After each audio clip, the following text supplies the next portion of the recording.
My relationship with sugar was intense. I was the queen of the afternoon slump, always reaching for something sweet. It felt like sugar was my constant companion, especially during those long workdays when my energy would dip and my focus would fade. I'd tell myself I deserved a treat, but it became a daily habit I couldn't shake. My day started with sugary cereal or a flavored latte, and lunch meant more hidden sugars in sauces and dressings. Even when I thought I was making healthy choices, like grabbing a salad, I didn't realize how much sugar was sneaking in through the dressings or that extra drizzle of sauce. By 3 p.m., I'd crash and grab a cookie or candy bar. Basically, sugar was my fuel. It was a quick fix for my tiredness, but the boost never lasted. I'd feel jittery, then sluggish again, stuck in a cycle I couldn't seem to break. I didn't realize how much I was consuming until I started paying attention. It was everywhere. From my morning coffee to the bread in my sandwich, sugar was hiding in almost everything I ate. Reading labels was a wake-up call. I was shocked by how many foods I thought were healthy were actually loaded with sugar. My motivation for a 30-day no-sugar challenge wasn't just about weight loss. I wanted to see what sugar was really doing to my body and mind. I was tired of feeling tired, and I wondered if cutting sugar could help me feel more energized, focused, and maybe even happier.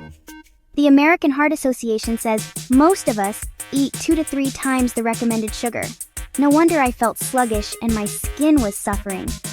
I started connecting the dots between my sugar intake and my constant fatigue, mood swings, and breakouts. It was clear something needed to change. I dove into research, learning how excess sugar can impact everything from our energy levels to our mental clarity and even our immune system. The more I learned, the more determined I became to make a real change. My rules: no added sugars, no artificial sweeteners, and only natural sugars from whole fruits and plain dairy. I wanted to keep things simple and focus on real whole foods, not just swap one kind of sweetener for another. That meant saying goodbye to candy, cakes, sugary drinks, and even hidden sugars in bread and ketchup. I cleared out my pantry and fridge, tossing anything that didn't fit my new plan. It was tough, but I knew it was necessary. I stocked up on fruits, veggies, and whole foods, hoping to resist temptation. My kitchen looked different, but I felt a sense of excitement about trying new recipes and flavors that didn't rely on sugar. The goal wasn't just to survive 30 days, but to learn about my habits and reset my approach to food. I wanted to understand my cravings, my triggers, and how I could build a healthier relationship with what I eat. I was nervous, but ready for a real change.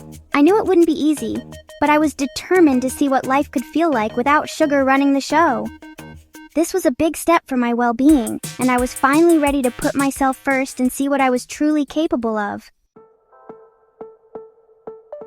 Week 1 was brutal. There's really no other way to describe it. I'd heard about the dreaded sugar crash, but nothing prepared me for how intense it would actually feel. The infamous sugar flu hit hard, leaving me feeling like I was coming down with something serious. Headaches, fatigue, and irritability made me realize just how dependent I'd become on sugar for energy and mood. The biggest shock? Sugar was hiding everywhere. Foods I never suspected were loaded with it.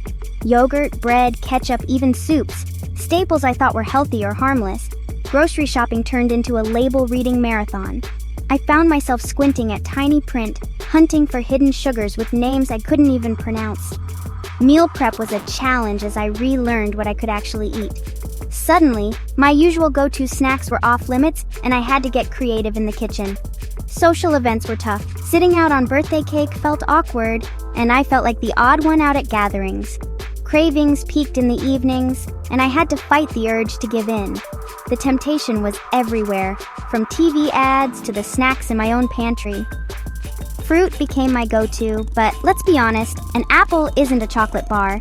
The sweetness just didn't compare, and I missed my old treats. Physically, I felt bloated and off, like my body was detoxing from years of hidden sugar. My stomach felt unsettled, and my energy was all over the place. My mood swung wildly, and I questioned if I could make it through.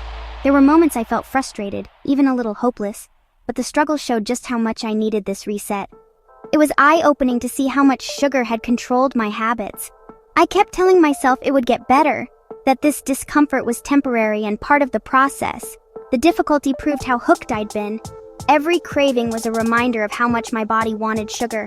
Every day was a test of willpower, and each small victory felt huge. I held on to hope that things would improve, that my body and mind would adjust. The first week was about survival, just making it through each day without giving up. But I was determined to push through, knowing that every tough moment was a step closer to breaking free from sugar's grip. By week 2, the worst withdrawal symptoms faded. My energy stabilized, and I could finally focus again. I became a label detective, learning all the sneaky names for sugar: dextrose, maltodextrin, brown rice syrup, and more. Grocery trips took longer, but I felt empowered taking control of my food. I found new snacks like plain Greek yogurt with berries and almonds. Eating out was tricky, but asking questions and planning ahead helped. Cravings were less intense, and my taste for super sweet things started to fade. I even tried a tiny bite of dessert and found it overwhelmingly sweet. The dreaded afternoon crash was gone, replaced by steady energy. That progress motivated me to keep going. Week 3 was a turning point. I found my groove. Cravings faded, and I started to genuinely prefer healthier options. My energy was steady, and I felt lighter and more productive. Meal prepping and experimenting with sugar-free recipes became fun. Drinking more water replaced my old soda habit. Social situations got easier as I explained my challenge and brought my own dishes. Friends were supportive, and communication made things smoother. My mood improved. I felt less anxious and more positive. Sleep came easier, and I woke up refreshed. The irritability from week 1 was gone. I was finally reaping the rewards of my efforts. The end was in sight, and I was excited. By week 4, I felt accomplished, and my palate had totally changed. Sweets I used to love now tasted way too intense. Fruits tasted amazing, like nature's candy. I felt less bloated, my clothes fit better, and my skin looked clearer. My energy was consistent, and I no longer needed caffeine or sugar to get through the day. I was more in tune with my hunger cues, not just eating out of habit. The biggest surprise was mental.